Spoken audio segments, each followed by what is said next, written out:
자, 이번에는 그 데이터 증강이라는 그러한 내용을 같이 한번 공부해 보도록 하겠습니다.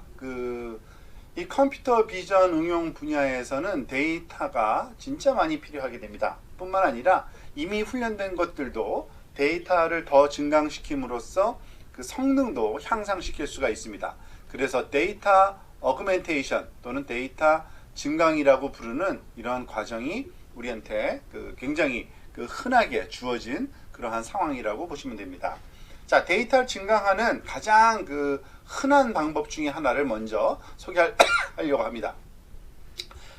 가장 쉽게 생각할 수 있는 게 데이터 미러링이에요. 데이터 미러링. 즉, 데이터 미러링이라는 거는 우리가 좌우를 반전시키는 겁니다. 지금 왼쪽에 있는 이 고양이 그림이 있는데요. 이것은 왼쪽과 오른쪽을 이렇게 플리핑을 하면 또 다른 소위 고양이 이미지로서 우리가 훈련 자료를 활용할 수 있고요.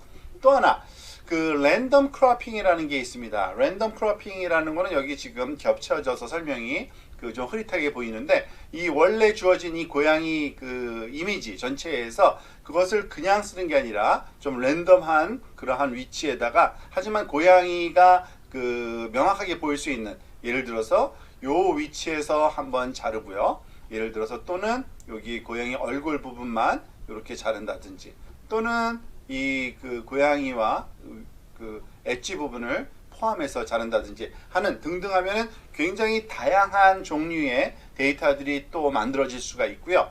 이것을 또 그대로 활용하기도 하지만 또 추가적인 또 다른 변형을 우리가 추가함으로써 또 회전을 약간 기울인다든지, 또는 시어링 같은, 즉 소위 비율을 조금 주어서 이렇게 찌그러뜨리는 이미지 형태로, 또는 로컬 와핑이라 그래서 부분적으로 좀 왜곡시키는 영상을 그러한 방식으로 다양한 그런 방법으로 데이터의 훈련 데이터의 그런 개수를 우리가 많이 늘릴 수 있고, 그와 같은 소위 데이터 어그멘테이션의 그런 기법으로 활용할 수가 있겠습니다. 데이터의 그런 외관적인 모양만 바꾸는 게 아니라요, 우리가 또 다른 데이터 어그멘테이션 기법으로 컬러 시프팅이라는 게 있습니다. 컬러 시프팅. 이 컬러 시프팅이라는 거는 색조를 바꾼다고 보시면 됩니다. 예를 들어서 주어진 이미지 하나 여기가 있는데요. 주어진 이미지에 소위 컬러 코딩을 살펴본 후에 예를 들어서 붉은색은 약간 20으로 증가시키고, 파랑색도 그렇지만은 그린만, 즉 얘는 올리고 얘는 올리고 얘는 감소시키는 방향으로 하면은 어떻게 되겠습니까? 약간 초록색이 좀 사라짐으로써 약간 더 레디시하게 되겠죠. 이런 거를 컬러 시프팅 또는 컬러 디스토션이라고도 합니다. D-I-S-T-O-R 잘못 썼네요. D-I-S-T-O-R-T-I-O-N, 그죠? 컬러를 왜곡시킨다라고 움직이는 뿐만 아니라 다양한 그러한 기법이 가능할 겁니다. 여기서는 레드 컬러만 내려가고 블루와 그린을 좀 증가시켜서 이와 같은 색깔이 나타나도록, 또는 이와 같이 그린은 가만 놔두고 레드는 살짝 올리고, 그리고 블루는 많이 올리는, 이런 식으로도 우리가 변형시킬 수 있겠죠. 이렇게 랜덤한 그러한 컬러 시프팅도 쓰지만 좀 더 스마트한 어드밴스드 방식이 활용되기도 합니다. 그 중에 하나가 PCA 컬러 어그멘테이션이라는 이런 방법이 있어요. PCA 컬러 어그멘테이션. 이거는 알렉스넷 페이퍼에서 소개된 방법인데요. PCA라는 방법을 사용해서, PCA는 우리가 이 과정에서 소개되지 않지만 머신러닝에서는 굉장히 잘 알려진 알고리즘 중에 하나가 있습니다. 다른 용도, 통계학적인 어프로치에서 많이 쓰이는 건데요. 주성분 분석이라 그래서 Principal Component Analysis, 즉 주성분을 프린시플 컴포넌트를 분석해서 주성분과 관련된, 예를 들면은 자세하게 여기서 다루진 않겠지만, 레드 컬러와 블루 컬러에 비해서 그린 컬러가 조금 약하게 나타났다 그러면은 디스트리뷰션을 좀 비슷하게 맞춰주기 위해서 RGB가 거의 비슷하게, R과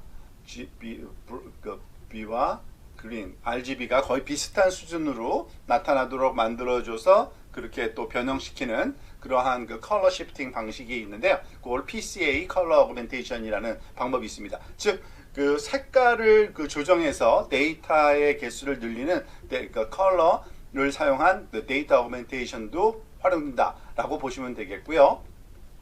또 하나 우리가 그 컬러를 그러니까 컬러 데이터를 그 증강하는 방법 중에 물론 그 데이터를 그 증강시켜 놓고 훈련시켜도 되겠지만 보통 더 스마트한 방법은 훈련 과정 중에 하는 것이 더 바람직합니다. 그러니까 트레이닝을 하는 과정 중에 그 얘기는 뭐냐면요. 그 예를 들어서 우리가 컴퓨터에서 이 그 뉴럴 네트워크를 훈련시키면 일단은 데이터는 어디 있습니까? 당연히 이 하드 디스크에 놓여 있겠죠. 하드 디스크에서 데이터를 일단은 가져올 겁니다. 그죠? 이 하드 디스크에서 데이터를 가져오는 예를 들어서 무슨 뭐 고양이 그 하나를 그 한번 상상을 해볼까요? 고양이 사진을 우리가 하나를 가져오고요. 그리고 또 다른 고양이 또 사진을 얼굴만 있는 거를 가져오기도 하겠죠. 이렇게 다양한 그 가져오는데 이거를 그 CPU에서 그 하나의 스레드에서 그 이것을 담당할 겁니다. 자, 그런데 이 로딩을 한 후에 우리가 그 이전에 그 데이터 어그멘테이션에서 설명할 땐 이 데이터를 변형시켜서 가지고 있는 게 아니라 이 CPU 안에서 이 로딩을 한 후에 디스토션을 수행하는 겁니다. 즉 예를 들어서 뭐 미러링을 한다 그러면은 어떻게 되겠어요? 이 고양이가 이 몸이 반대쪽에 이렇게 있는 이런 식으로 될 거고요. 또는 뭐 우리가 컬러 시프팅을 했다 그러면은 색깔이 바뀐 고양이가 여기에 그 똑같은 고양이지만 색깔이 바뀌어서 나타나는 이러한 양상들이 보이겠죠. 자, 그러면은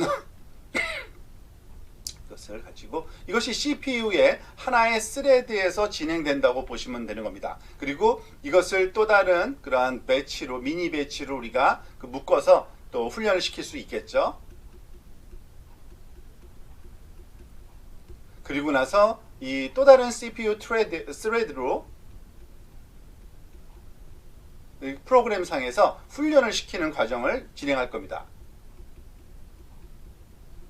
자, 그러면은 이 그 서로 다른 역할을 하는 그 두 개 스레드가 있게 되는 건데요. 여기에 있는 그 데이터 로딩과 디스토션 스레드 그리고 그 뭐 여기서는 훈련시킬 땐 CPU뿐만 아니라 GPU에서도 이러한 그 훈련이 진행될 텐데요.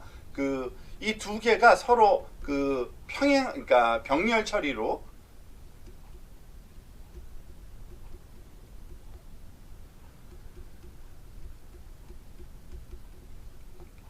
진행되면은 훨씬 더 효율적으로 진행될 수가 있을 겁니다. 그리고 우리가 그 하드 디스크의 그러한 그 소위 그 용량도 우리가 걱정하지 않아도 되고요.